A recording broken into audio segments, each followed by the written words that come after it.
Hi, this is Kendall Boyson, professional life and recovery coach, and you're listening to Encouragementology, the practice of instilling hope. Hi there. Thanks for joining me. On this show, we unleash our instincts and seize the moment as we find our voice and speak our truth. How many moments have passed you by? Has the cat caught your tongue as you've overanalyzed a situation instead of acting on impulse? That is time you can't get back and possibilities that will never be. Life's too short to hold back. Acting on instinct and speaking your truth in the moment is about embracing the now, not waiting for the perfect time. When you trust your gut and say what you mean, you create real connections, taking bolder actions, and live more authentically. Time is precious, and we don't always get second chances to express how we feel or take that leap. It's about being brave, trusting yourself, and seizing every opportunity before it slips away. What's holding you back? Have you ever stepped back and widened your perspective to better understand why you second-guess yourself? No, really, it is that easy. So many times we act or don't act, but never question why. You aren't a robot programmed by someone else. You have complete power, and if you don't, it's time to take it back. Operating on instincts doesn't mean operating on autopilot. It means when you feel led to act, act. If you don't trust yourself to take that kind of quick action, then there's something there that needs our attention. Overcoming self-doubt is key to acting on instinct and truly seizing the moment. We often second-guess ourselves, waiting until we feel ready. But the truth is, there's no perfect time. Self-doubt holds us back from expressing what's in our hearts and taking bold steps forward. When you push past those doubts and trust yourself, you unlock the power to act with confidence and authenticity. It's about realizing that your voice matters, your instincts are valid, and every moment you hesitate is a moment missed. Let's dive into this topic so we can reach a level of trust with ourselves, because you're more capable than you think. Joe Costello asks, "What's holding you back?" Found on LinkedIn. Do you find yourself stuck more often than not because you simply can't take the necessary actions needed to progress, get unstuck, take a chance on yourself? Between the little voices in our head and the thought of putting ourselves out into the world stops most of us in our track, and unfortunately, that's how we live our lives. Trusting our instincts can be challenging for several reasons. First, we live in a world that often emphasizes external validation, especially these days with social media, and it relies heavily on logic and reason. This can lead us to doubt our intuition, which may not always align with rational thought. Second, past experiences or societal conditioning can cause us to second-guess ourselves. If you follow Gary Vee, you often hear him say that so much of how we act and the choices we make come from our upbringing, what our parents used to say, how they said it to us, and whether or not they encouraged us to go for it. If we've been taught to prioritize other people's opinions or to fear making mistakes, we may struggle to trust our own judgment. Additionally, fear of failure or fear of the unknown can make it difficult to listen to our instincts. Taking risks based on intuition can feel uncertain and risky, leading us to hesitate or seek reassurance from others instead. If you tend to constantly validate your choices by looking for outside reassurance, this will also stop you dead in your tracks, which it does for so many people. I think we can add in here imposter syndrome as well, because I see it holding so many people back every single day. Learning to trust our instincts often requires practice and self-awareness. It involves turning into our inner voice, recognizing patterns, and acknowledging our emotions and intuition as valuable sources of information. Over time, as we cultivate confidence in ourselves and our abilities, we can become more comfortable trusting our gut instincts. It's important to not only talk about what's holding you back, but to also have actionable steps you can use to get better and better at making decisions, making them quickly and taking action, because remember, taking action is definitely what we're striving for here.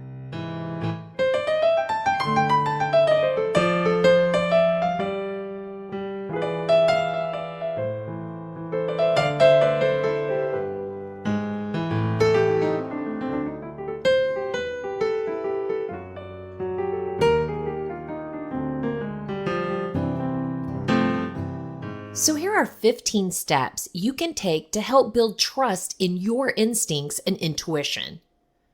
Number 1, practice mindfulness. I'm not sure I've had a show where I haven't talked about mindfulness. So if you're not taking this to heart, it might be time to start. Take time each day to quiet your mind and tune into your thoughts, feelings, and bodily sensations. Mindfulness can help you become more aware of your intuition. It doesn't have to be any more than 5 or 10 minutes to get the benefit, so don't use time as an excuse. Number 2, reflect on past experiences. Think about times when you followed your instincts and it turned out well.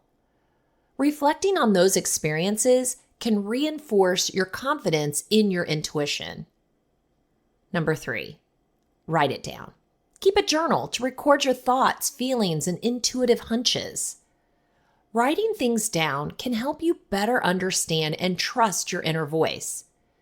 This is also useful so you can go back and look at times where you had to make what you consider difficult decisions and what you might have done and how it in fact worked out for you. Number 4, notice physical cues. Pay attention to how your body reacts in different situations. Your gut instincts often manifest as physical sensations like a feeling of unease or a sense of excitement. This is more powerful than you can imagine. Number 5, practice decision making. Start with small decisions and gradually work your way up to bigger ones. Trusting your instincts is like a muscle that needs to be exercised. Number 6, seek solitude. Spend time alone in quiet environments to give yourself space to listen to your inner voice without external distractions. In the current times we live in, this is so vital as we literally don't get a break from the constant noise that surrounds us. Number 7, listen to your emotions. Emotions can provide valuable insights into a situation. Pay attention to how you feel and trust those feelings as important signals from your intuition. Number 8, trust your first impression. Often our initial reaction to something is your intuition speaking. Learn to trust these first impressions rather than dismissing them. Number 9, take calculated risks. Trusting your instincts sometimes means taking risks, but they don't have to be reckless. Assess the situation, weigh the pros and cons, and then take action based on your intuition. Remember, no risk, no reward. Number 10, practice self-compassion. Be kind to yourself, especially when things don't go as planned. Trusting your instincts is a learning process, and it's okay to make mistakes along the way. The subconscious mind is not logical and can't tell the difference between right and wrong, positive and negative. Self-talk is a constant interplay between our conscious and subconscious minds, shaping our reality and how we perceive it. Be very careful what you say to yourself, as your subconscious doesn't know any better. And when you talk bad about yourself to yourself, you're creating a belief that A, is not true, and B, you definitely don't want. Number 11, surround yourself with supportive people. Seek out friends, family members, or mentors who encourage you to trust your intuition and support you in following your instincts. This can be tricky, so always default back to what you think and feel, always. Number 12, visualize success. Picture yourself confidently following your instincts and achieving positive outcomes. Visualization can help reinforce your belief in yourself and your intuition. Visualizing you already have what you seek. It's a very powerful thing, and it doesn't cost you anything. It's not going to happen overnight, but what do you have to lose? Act as if, not as I hope or I wish. Number 13, challenge self-doubt. When self-doubt does creep in, remind yourself of past successes and the times when your intuition served you well. Regret is an awful thing, so think how much worse you would feel if you don't move forward and take action. You can't sit on the sidelines all your life, so get it in the game. Number 14, set boundaries. Trusting your instincts sometimes means saying no to things that don't feel right to you. Set boundaries to protect your intuition and prioritize your well-being. Saying no can be one of the hardest things to say because we're meant to be people pleasers, but the priority is you and you first. And number 15, practice patience. Building trust in your instincts is a journey that takes time and practice. Be patient with yourself and celebrate your progress along the way. At the same time, don't be overly patient in making decisions and taking action. You might have heard the saying, analysis paralysis. You don't want to fall into this trap.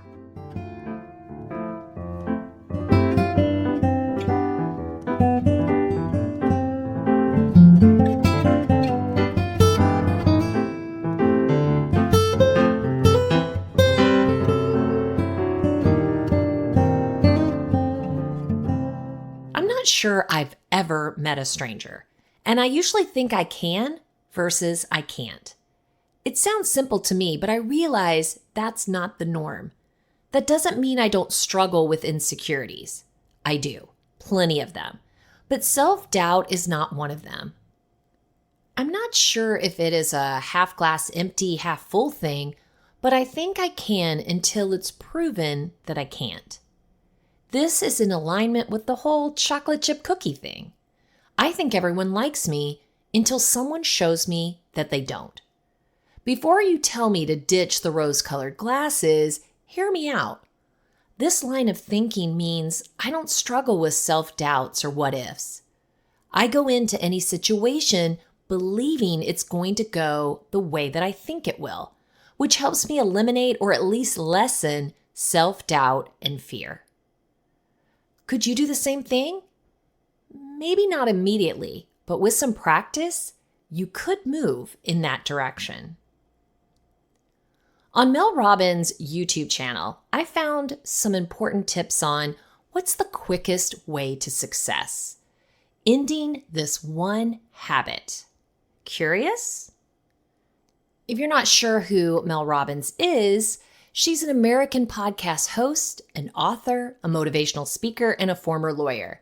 She's known for her TED Talks, How to Stop Screwing Yourself Over, and her books, The 5-Second Rule, The High Five Habit, as well as the host of the Mel Robbins podcast. Let's take a listen. In this video, I'm going to show you the specific way that you can use the 5-second rule to stop doubting yourself and worrying so much. Now, a lot of people will tell you, oh, just think positive, or try not to worry. It sounds simple, but it's not easy. And the reason why it's not easy is because it doesn't work. And actually, research shows that when you try to ignore your worries, it can actually make them worse. Look, I understand this topic more than most people because I struggled for decades, not only with worrying and self-doubt, I actually suffered from anxiety and panic attacks for almost 25 years. And in fact, I took Zoloft for 2 decades to control my anxiety. Using the 5-second rule, I've not only been able to stop worrying and doubting myself, I've cured myself of anxiety, and I've been off meds for more than 4 years. I'm panic attack free, and I almost never, ever worry about anything. And you can teach yourself to do the exact same thing using the rule. First, here's what I want you to know. You're not a worrier. A lot of us call ourselves a worrier, right? Oh, I'm a worrier. You're not a worrier. You have a habit of worrying. That's a very big difference. You've allowed your mind to drift and linger on negative thoughts so many times, it's now a pattern of behavior that you repeat, and you don't even realize it. And that's actually good news, because that means that you and I can use the science of habits to break the habit of worrying and the habit of doubting yourself. In the language of habit research, the 5-second rule is what psychologists call a starting ritual. It's a tool that you can use that will interrupt the negative thought patterns that are encoded in your brain as habits and trigger positive new thought and behavior patterns. The 5-second rule is shockingly effective because it works with all the latest research about habits. What I've learned using the 5-second rule is that I do in fact have control over what I think. And when you use the 5-second rule, you'll discover that you do too. Here's how you're going to use the rule. The moment that you feel your thoughts drift, and have you ever noticed how worrying and self-doubt, they have a way of literally like taking you away from a situation. You can feel your mind go from the present moment to drifting to something negative. Maybe you're sitting at a meeting at work and suddenly you start talking down at yourself and doubting yourself. It happens like that. But the moment that you catch yourself do it, that's a moment of tremendous power. You have a decision to make. You can either sit there and listen to the worry and listen to the self-doubt and let it hijack you, or you can make a decision to assert control. That's when you use the rule. You're going to use the countdown trick, 5, 4, 3, 2, 1. It's essential. Counting backwards interrupts the negative thought pattern. It's also going to awaken your prefrontal cortex, which is the part of the brain that you need to override a bad habit and replace your bad habit with a positive new one. So every time you feel your thoughts drift to something negative, or you find yourself worrying about things you can't control, 5, 4, 3, 2, 1, it'll switch the gears in your brain, it'll interrupt the negative thought pattern, it'll activate your prefrontal cortex, and you've just created a starting ritual that will prime your mind to accept a more positive thought. That is how you use the rule to change. Some days you might use the rule 20 times to interrupt your habit of worrying and doubting yourself. And over time, when you use the rule, the worries are going to quiet so much that you're going to find that your inner voice really starts to shine, just like it did for Kara. As she wrote, I've noticed that all the time she spends explaining herself, it creates so much noise that it drowns out her inner voice. And I'm so over it. It's been a great wake-up call to take time each day to be still, listen, and know. Look, it takes 5 seconds to change your life. So the next time you feel yourself hesitate or your instincts come alive, that's the moment to stop thinking. 5, 4, 3, 2, 1, and start living.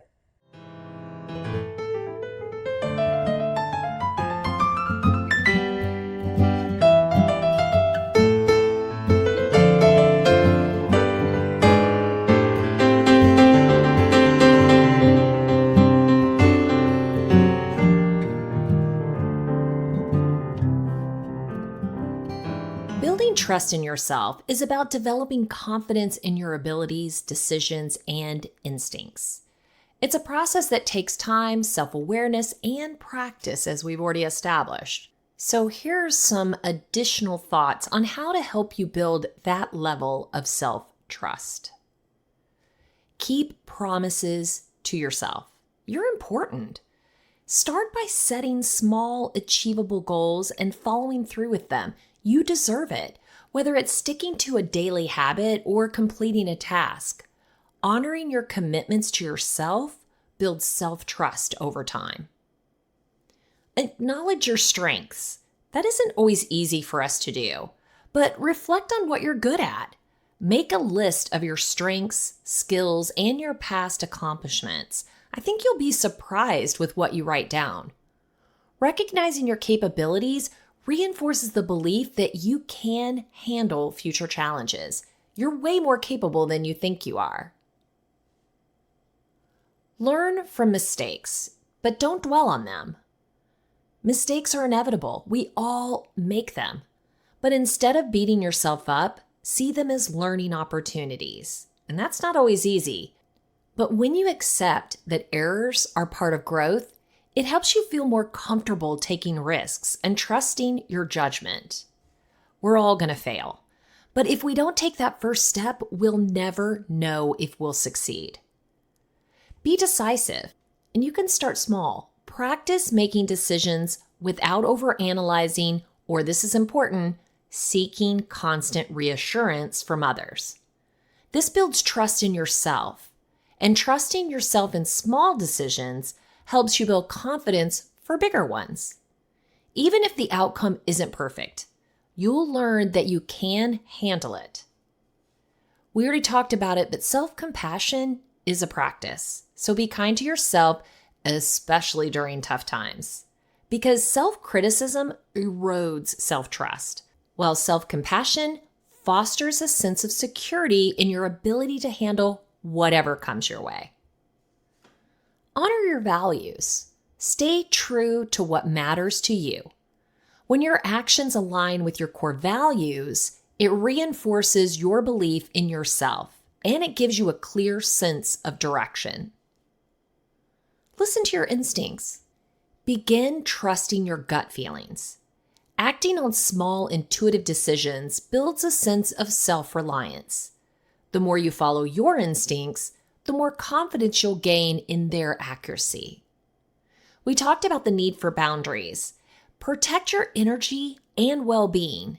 That's what you get by setting a healthy boundary. This shows that you respect your needs, reinforcing that you can rely on yourself to prioritize your own well-being. It's all about you. It's not about keeping people out. It's about keeping you safe. Celebrate your progress.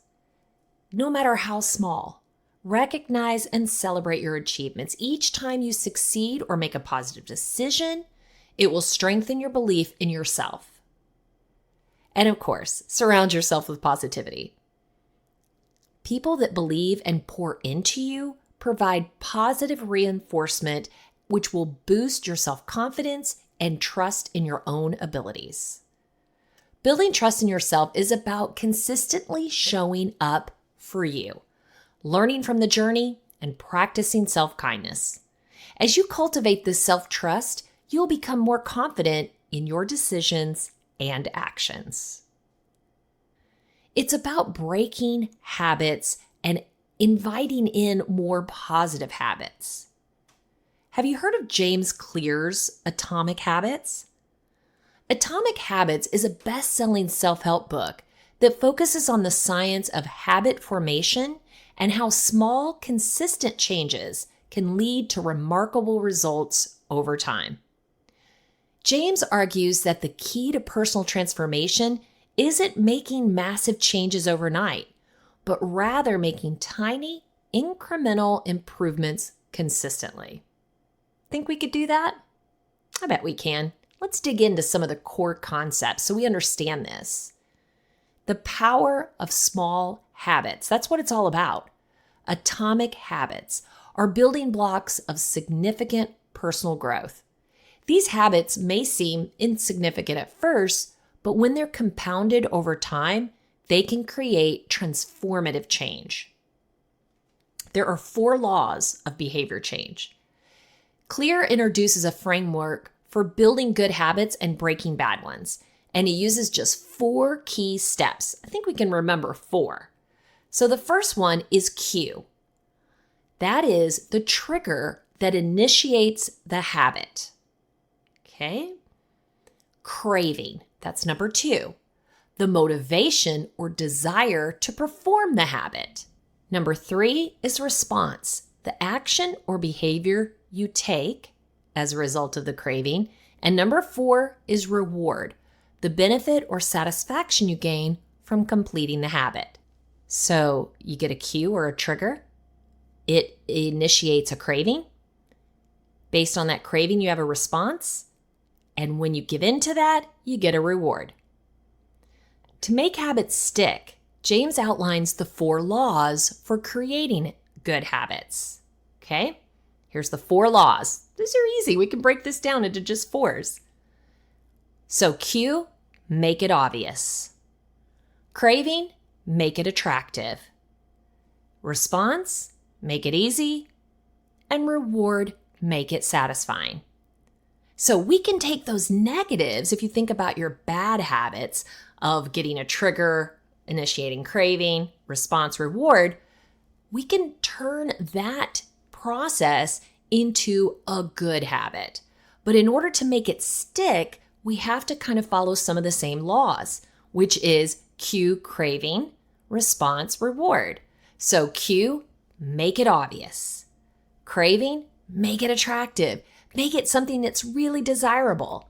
Response, make it easy, because we know if it's hard, we may not be as likely to do it. And reward, make it satisfying. Conversely, to break bad habits, you reverse these laws, okay? Make it invisible. Remove the cue. Make it unattractive. Make it difficult, and make it unsatisfying. Okay, we getting it? All right. Now, the compound effect of these habits. So James stresses the idea that habits compound over time, much like interest.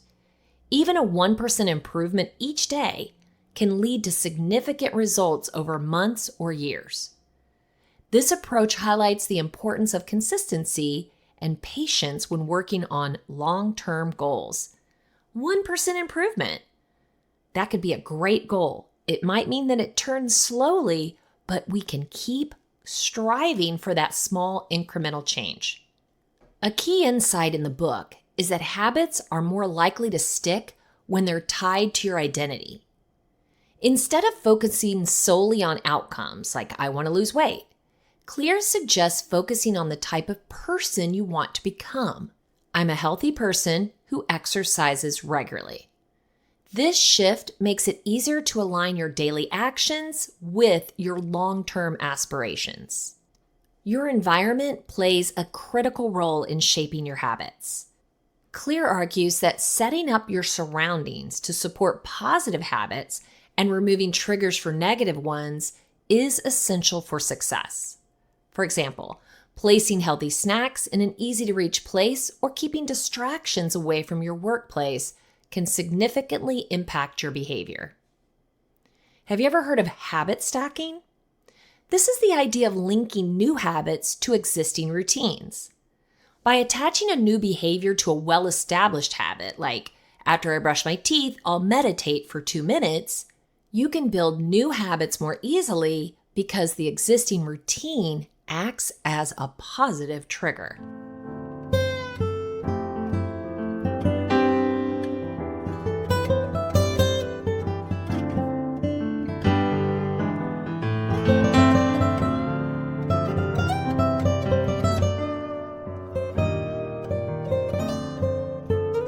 We need to talk about the plateau of latent potential. Clear discusses how results from habits may not be immediately visible, leading many people to give up before they ever see progress. He calls this the plateau of latent potential. The key is to stay consistent, as the effects of good habits often compound invisibly before suddenly yielding noticeable outcomes. So stay with it. It's going to turn around. Focusing on systems, the process of how you do things, is more important than fixating on goals. While goals are important for setting a direction, systems help you make steady progress without becoming overly concerned with the end result. For instance, instead of obsessing over a specific weight goal, focus on a daily exercise routine that you enjoy. There's also this thing called the Goldilocks rule.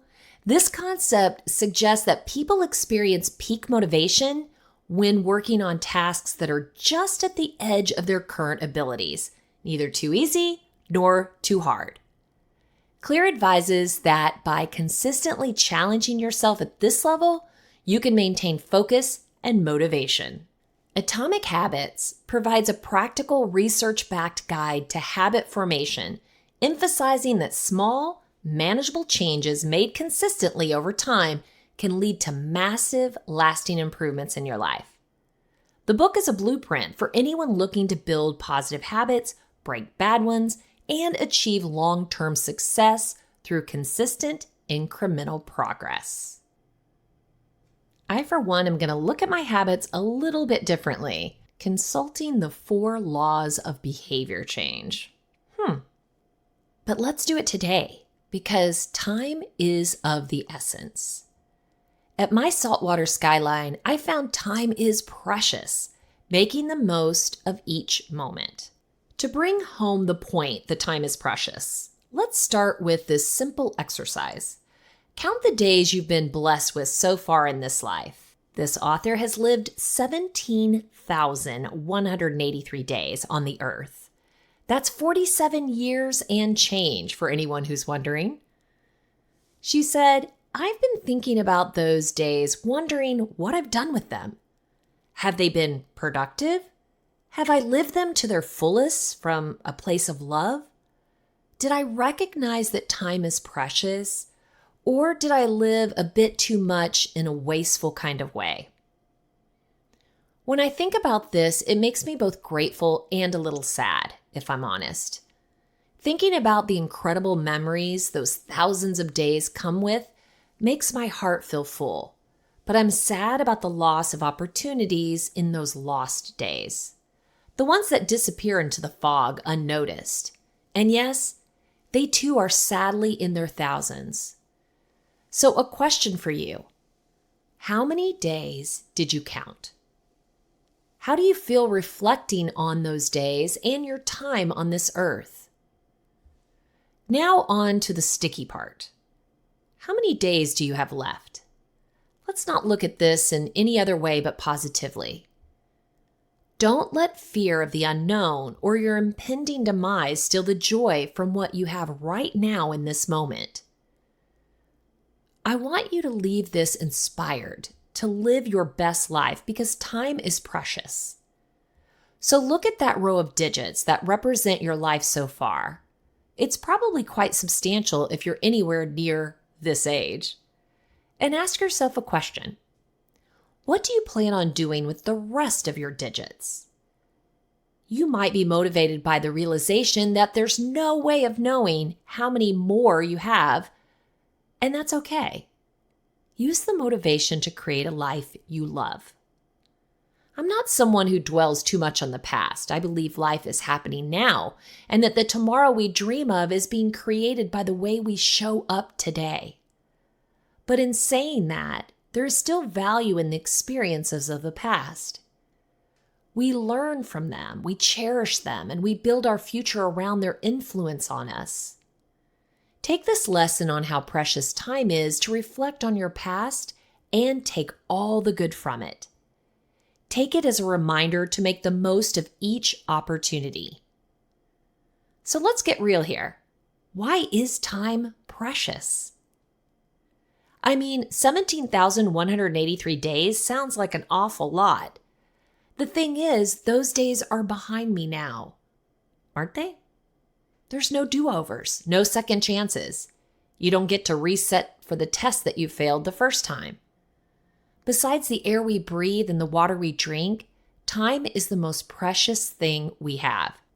I still can't quite understand why we seem to think that we have an endless supply of it.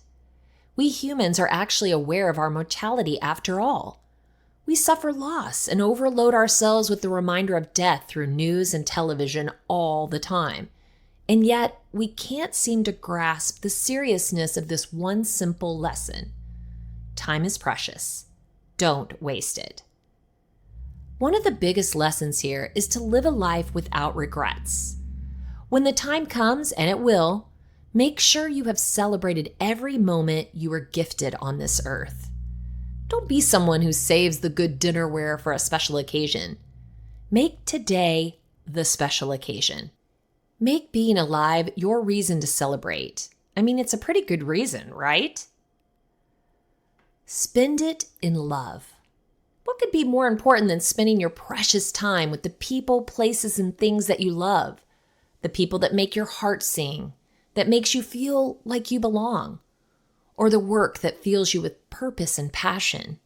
If time is a precious commodity, its purpose is in service of these experiences. Time with friends, time with family, time with your creative endeavors, time with your spiritual practices. Time, ultimately, is the facilitator.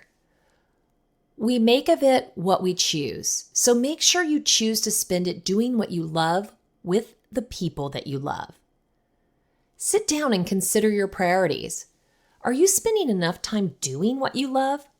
Or are you getting caught up by the distractions of life?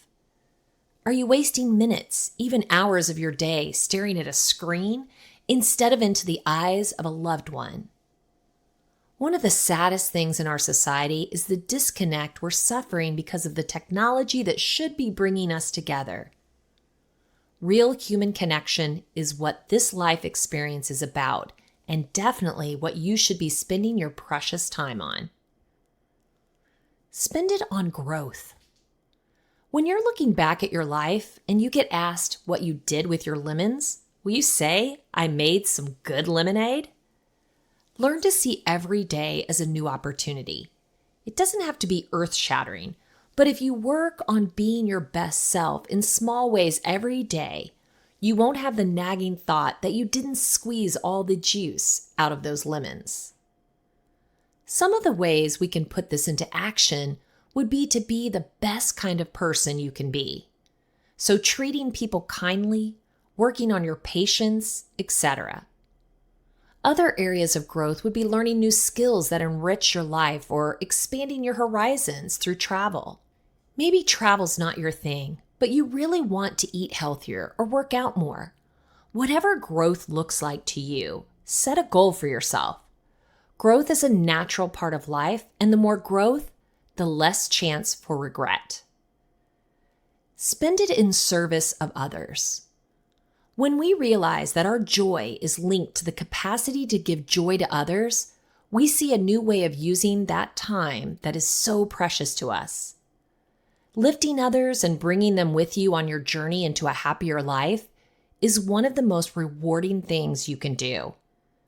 It's again a reminder of how we're all connected to each other. Take a moment to think about the times in your life where you made someone smile. Acknowledge the memory that was created in their memory banks because of your actions. This is no small thing. You played a part in the happiness of another human being through your openness, connection, and love. Their precious time and their digits were spent in joy because of you. Make it a movement, people. Spread love around. Here's a little exercise for you to try. Pick an out-of-this-world fantastic memory. Sit with it for a while and remember the way it felt in the moment. Now, I have a question. Were you looking at your phone at the time, or were you fully 120% present? All the good ones, every one of them, are made fantastic by the fact that all parties are present and aware of the blessing of the moment. That's what makes those moments so special. That's what makes them the ones where sparks fly. We're connected and our energies light up the sky. Being present allows you to truly connect with others. Quite simply, without being mindful and present, you would be missing out on so much. When you really philosophize about it, there's only one thing you don't have enough of, and that's time. Time is the only truly scarce commodity.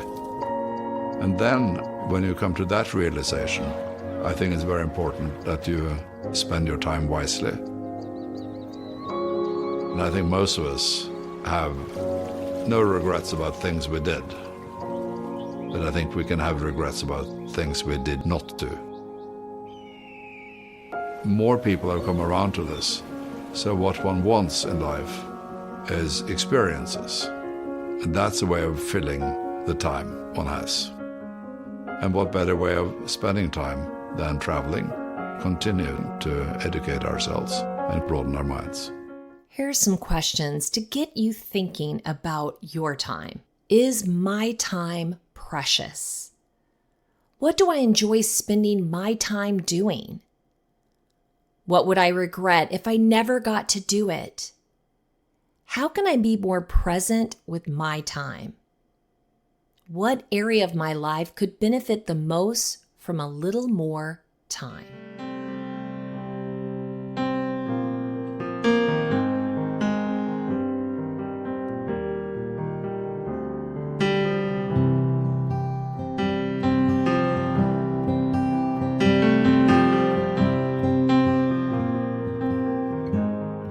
If you want to share encouragementology with a friend who needs to know they're not alone in this journey of self-discovery, you can visit encouragementology.com or anywhere you stream your content to receive this episode and all others. Follow us on Facebook and Instagram for additional encouragement throughout the week. So I challenge you, trust your gut, take that leap, and let those small actions build into something amazing. Stop waiting, seize the moment. Follow your instincts and watch how those everyday wins turn into something life-changing. I know you can do it. Thank you for listening to Encouragementology with Kendall Boyson, where we find positive ways to handle some of life's challenges. I stumbled through until the path was clear. That's when I